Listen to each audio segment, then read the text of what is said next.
हर हर महादेव, हर हर गंगे। तो एक बार फिर से आप सभी लोगों का स्वागत है मेरे यूट्यूब चैनल पर, मेरे नए ब्लॉग में। और अभी मैं मौजूद हूँ गढ़गंगा के ब्रज घाट पर।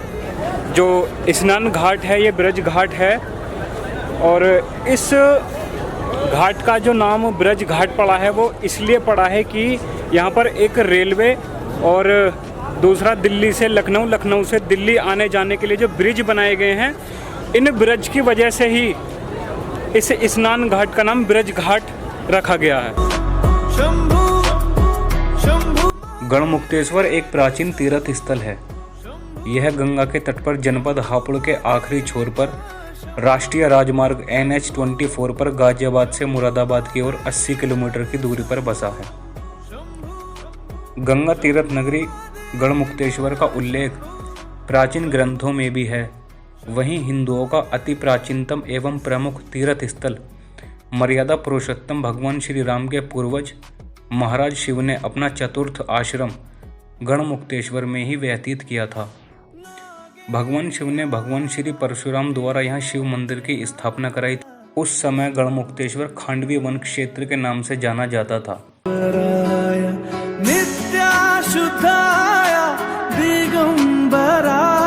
और अब बड़ा ही भव्य नज़ारा, बड़ा ही सुंदर नज़ारा देखने को मिला है। माता गंगे की आरती हो रही है। जय हो गंगे मैया की, हर हर गंगे। शिव मंदिर की स्थापना और बल्लभ संप्रदाय का प्रमुख केंद्र होने के कारण इसका नाम शिव बल्लभपुर पड़ा, जिसका वर्णन शिव पुराण में भी मिलता है। भगवान विष्णु के गण जय और विजय को नारद श्राप के चलते मृत्यु लोक में आना पड़ा था। उन्होंने अपनी मुक्ति के लिए अनेक तीर्थ स्थलों की यात्रा की, लेकिन कहीं भी शांति नहीं मिली। अंत में वे यहाँ आए और भगवान शंकर की उपासना की। भगवान शिव ने प्रसन्न होकर उन्हें दर्शन दिए, जिस पर दोनों गणों का उद्धार हुआ। भगवान विष्णु के इन गणों की मुक्ति होने के कारण शिव बल्लभपुर नामक तीर्थ स्थल गढ़मुक्तेश्वर नामक तीर्थ स्थल के नाम से जाना जाने लगा। ब्रज घाट तीर्थ नगरी को छोटा हरिद्वार भी कहा जाता है। ब्रज घाट पर जो आप ये लोकेशन देख रहे हैं, जो रूप दिया गया है, ऐसा ही रूप आपको हरिद्वार में हर की पौड़ी पर देखने को मिलेगा। ऐसा ही क्लॉक टावर, ऐसी ही सुंदर सुंदर पौड़ियाँ, पक्का घाट, इसलिए इस जगह को छोटा हरिद्वार भी बोला जाता है।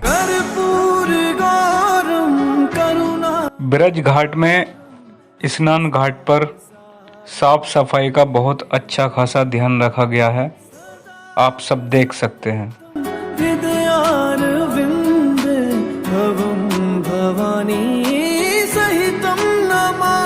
महाभारत काल में यह नगर जल मार्ग व्यापार का मुख्य केंद्र था।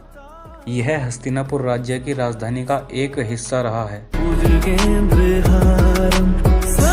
गढ़गंगा तीर्थ नगरी में आप स्नान और पूजा अर्चना के अलावा आप देखेंगे कि गंगा तट पर तरह तरह की नाव भारी मात्रा में लगी हुई हैं, जिनमें बैठकर आप गंगा भ्रमण भी कर सकते हैं और अपनी तीर्थ यात्रा को और भी ज़्यादा आनंदमयी बना सकते हैं। नाव में बैठकर आप इस घाट से दूसरे घाट जाएंगे या घूमेंगे, गंगा भ्रमण करेंगे, तो एक सवारी का 100 रुपये चार्ज होता है। यदि आप किसी बोट को पर्सनली हायर करना चाह रहे हैं तो उसके लिए आपको 600 रुपये पे करने होंगे, जिसके चलते वो सिर्फ आपको ही या आपके परिवार वालों को ही बोट में बिठाएगा और गंगा जी की सैर कराएगा।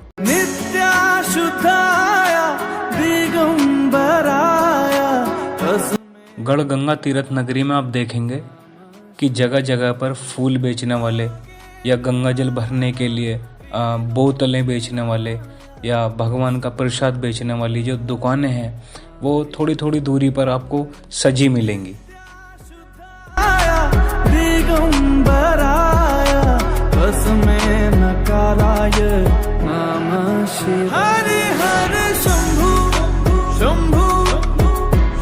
गढ़मुक्तेश्वर तीर्थ स्थान इसलिए इतना पवित्र माना जाता है क्योंकि यह स्थान भगवान शिव को समर्पित है, भगवान परशुराम जी को समर्पित है, भगवान श्री कृष्ण को समर्पित है। इसीलिए भगवान शिव को अपने निवास स्थान काशी विश्वनाथ से भी ज्यादा प्रिय है यह स्थान। सावन के माह में, सावन के महीने में कांवड़ यात्रा का बहुत ही बड़ा महत्व माना जाता है और ऐसा बताया जाता है कि भगवान परशुराम ने यहीं से जल भरकर भगवान शिव को कांवड़ चढ़ाई। और उसी प्राचीन समय से रीत प्रचलित है कि प्रत्येक वर्ष भगवान शिव के भक्त अलग अलग तीर्थ स्थलों से जाकर गंगा जल भरते हैं, कांवड़ भरकर लाते हैं और भगवान शिव पर गंगा जल अर्पित करते हैं, जो कि हमारे सनातन धर्म और हमारी संस्कृति का एक अहम हिस्सा है। महाभारत काल से लगता है कार्तिक मेला।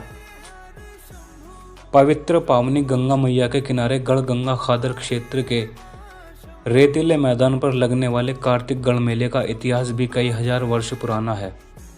महाभारत के विनाशकारी युद्ध के बाद धर्मराज युधिष्ठिर, अर्जुन तथा भगवान कृष्ण के मन में युद्ध विभीषिका तथा नरसंहार को देखकर भारी ग्लानि पैदा हुई।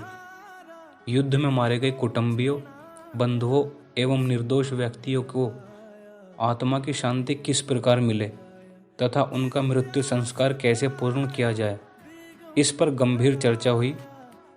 वेद, उपनिषदों तथा पुराणों का अध्ययन किया गया।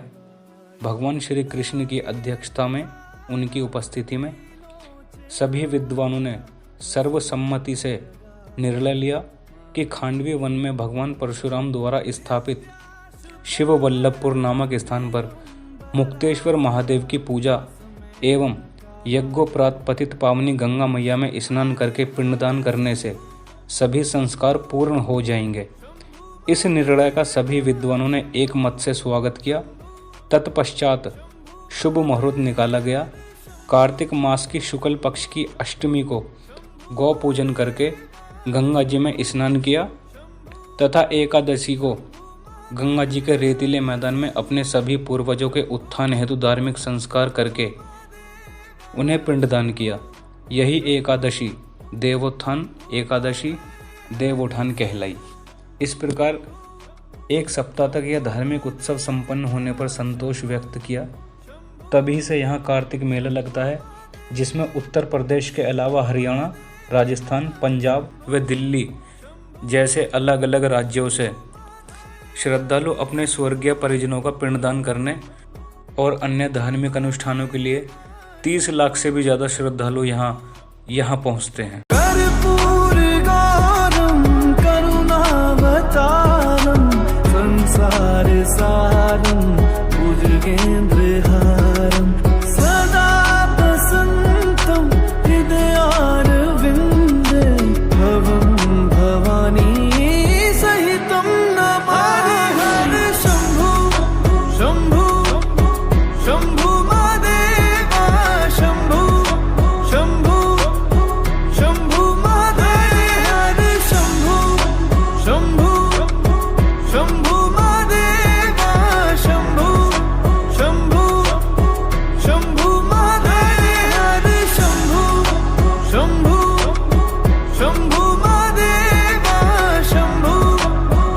गंगा स्नान घाट तक जाने के लिए आपको एक मेन मार्केट भी नज़र आएगी और इस मेन मार्केट के दोनों साइड आपको दुकानें मिलेंगी, जहां से आप प्रसाद खरीद सकते हैं, बच्चों का खेल खिलौने इत्यादि खरीद सकते हैं।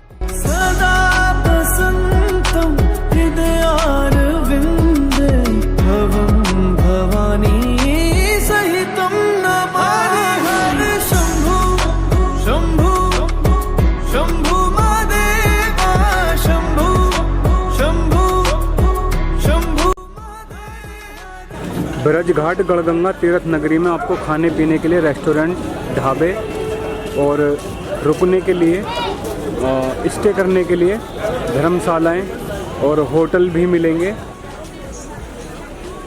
ब्रज घाट तीर्थ नगरी में यात्रियों के स्टे करने के लिए बहुत सारी धर्मशालाएं देखने को मिलेंगी और उन्हीं धर्मशालाओं में से एक धर्मशाला है अमृत परिसर धर्मशाला। चलिए आपको अंदर से दिखाता हूँ और बताता हूँ कि यात्रियों को स्टे करने के लिए क्या टैरिफ है, जो रूम टैरिफ है क्या क्या फैसिलिटी यात्रियों को यहाँ पे मिलती है। धर्मशाला में जैसे ही आप एंटर करेंगे तो 2 कदम चलते ही आपको महादेव के दर्शन हो गए। आपके दाहिने हाथ पे पारदपारा शिवलिंग 201 किलो।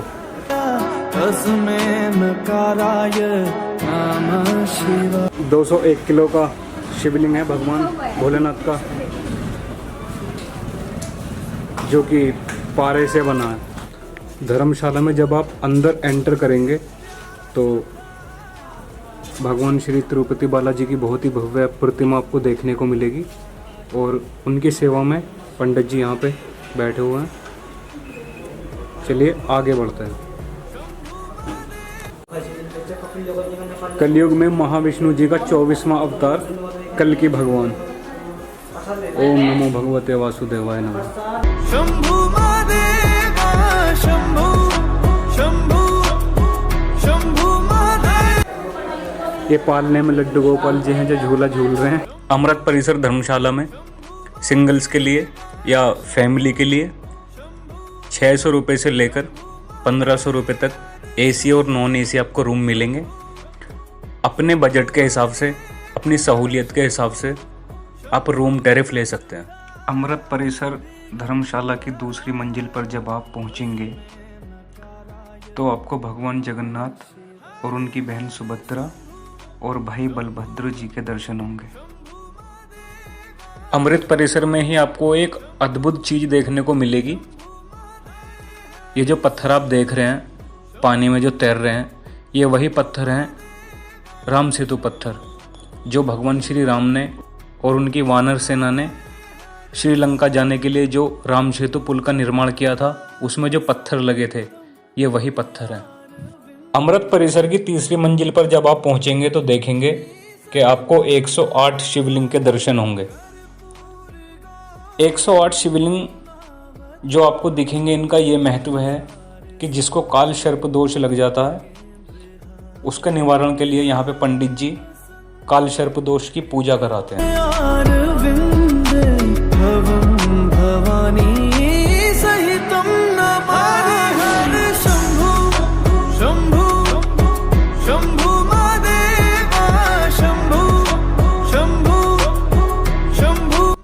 और इसी के साथ ही गढ़मुक्तेश्वर में स्थित प्राचीन गंगा मंदिर के बारे में कहा जाता है कि यह मंदिर एक अति प्राचीन और पौराणिक समय का मंदिर है और यह भी बताया जाता है कि इस मंदिर का उल्लेख पुराणों में भी देखने को मिलता है।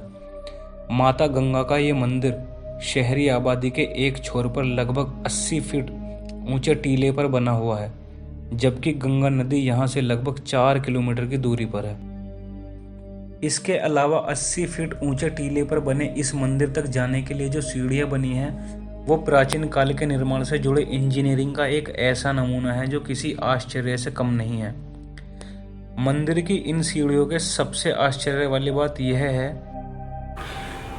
गंगा मंदिर में जो ये ऊपर जाने के लिए सीढ़ियां बनी हैं, इनमें जो पत्थर लगा है वो पत्थर इस तरीके से लगाया है, इस कलाकारी से लगाया है कि जो भी व्यक्ति इन सीढ़ियों पे तेज रफ्तार से उतरेगा या चढ़ेगा तो उसको इन सीढ़ियों में से ऐसी मधुर आवाज़ सुनाई देगी जैसे किसी पानी में पत्थर कंकड़ फेंकने पर आवाज़ निकलती है।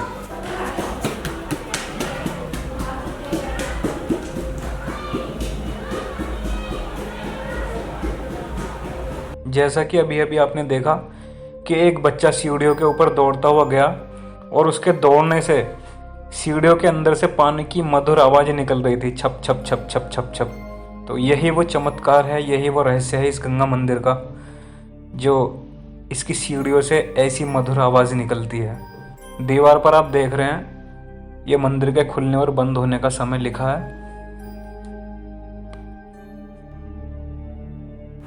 और इस वक्त मैं गंगा मंदिर परिसर के अंदर हूँ और सामने आप देख रहे हैं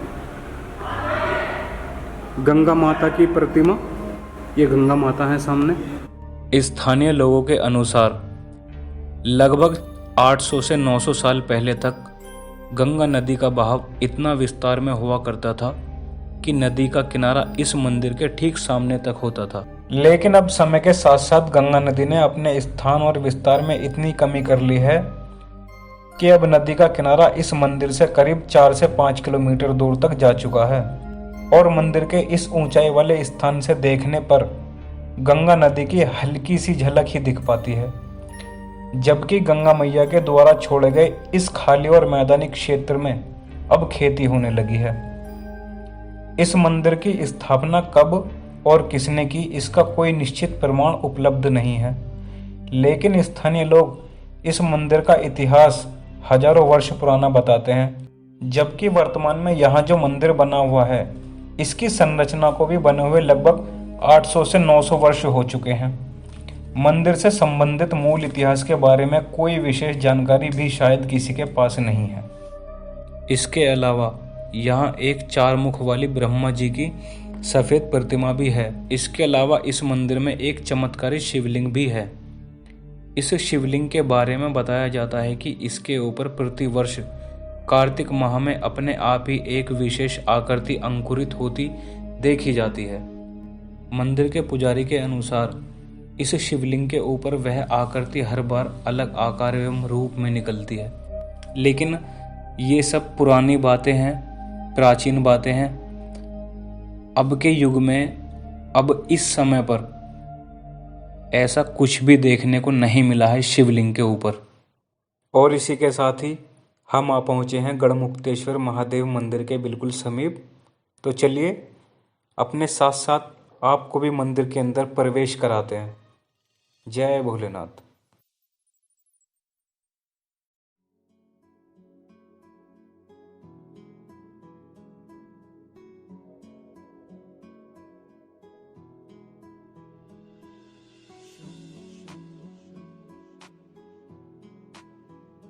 यही वो स्थान है जिसके बारे में मंदिर के पुजारी बाबा महेशगिरी बताते हैं और पूर्वज भी बताते हैं कि भगवान परशुराम ने कार्तिक गंगा स्नान के दौरान यहाँ अलग अलग जगहों पर 5 शिवलिंग स्थापित किए, जिसमें सबसे पहला शिवलिंग मुक्तेश्वर महादेव, दूसरे शिवलिंग झारखंडेश्वर, तीसरे दत्याना गांव में, चौथे हैं कल्याणपुर गांव में, और 5वां जो शिवलिंग स्थापित किया भगवान परशुराम ने वो मेरठ के पुरा महादेव मंदिर में स्थापित है।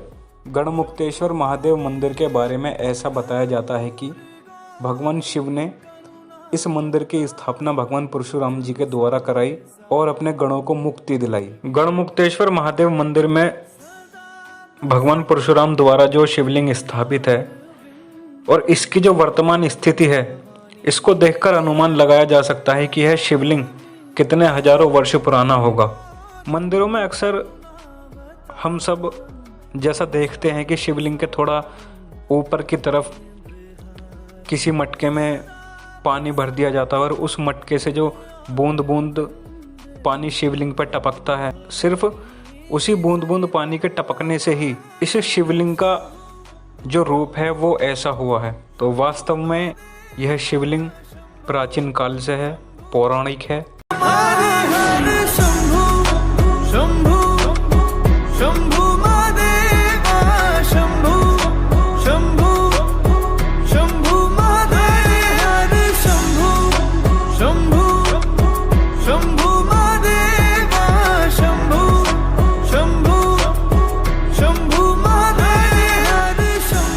और अब इसी के साथ ही मुक्तेश्वर महादेव के बिल्कुल ठीक पीछे और कुछ ही कदम की दूरी पर झारखंडेश्वर महादेव मंदिर स्थित है, जिसको खुद भगवान परशुराम ने भगवान शिव के कहने पर अपने हाथों से शिवलिंग के रूप में स्थापित किया है।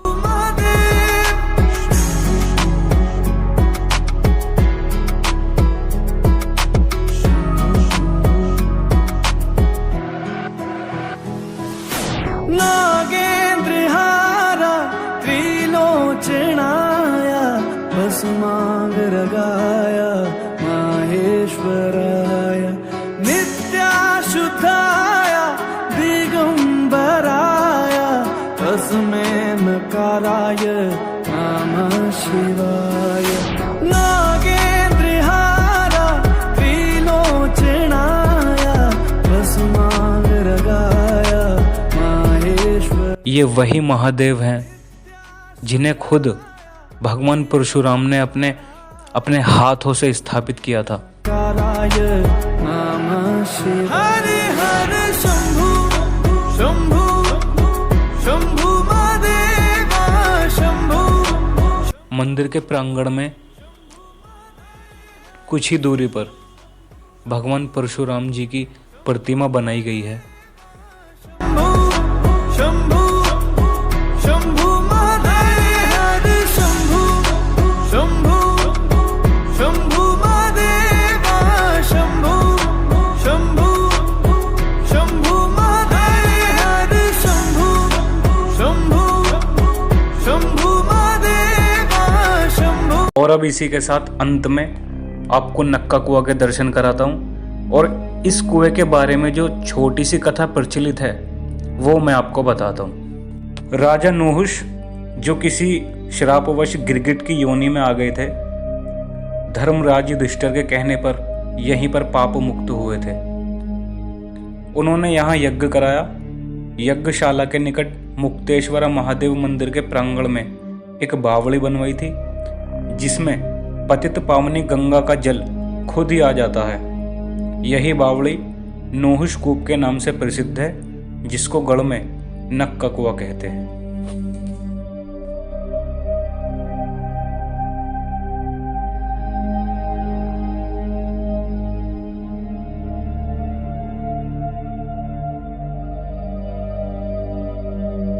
गढ़मुक्तेश्वर महादेव मंदिर में स्थित नक्का कुआं की गहराई कितनी है, इसका अनुमान इस आधुनिक दौर में भी नहीं लग पाया है। अनहोनी घटनाओं से बचाव के लिए कुएं में लोहे का जाल डाला गया हुआ है। प्राचीन काल में खांड का सामान ले जा रहे एक व्यापारी ने अपनी गाड़ी को मंदिर के पास रोक लिया था, जहां पानी पीने के लिए बैल गाड़ी समेत कुएं में गिर गए थे। इनके शव एक सप्ताह बाद गाड़ी समेत गंगा में तैरते हुए बरामद हुए थे। तभी इस बात की जानकारी हुई कि इस कुएं का जो संबंध है वो सीधा गंगा जी से है। यही कारण है कि इस कुएं का जलस्तर भी गंगा के जलस्तर के अनुसार घटता बढ़ता रहता है। तो ये थी कहानी हमारे सनातन धर्म से जुड़ी हुई, हमारे भारत के प्राचीन इतिहास से जुड़ी हुई, हमारे वेद शास्त्रों पुराणों से जुड़ी हुई। तो अगर वीडियो पसंद आई हो, कहानी अच्छी लगी हो तो वीडियो को लाइक करें, कमेंट करके बताएं कि वीडियो कैसी लगी और वीडियो को ज़्यादा से ज़्यादा शेयर करें। हर हर महादेव, खुश रहें।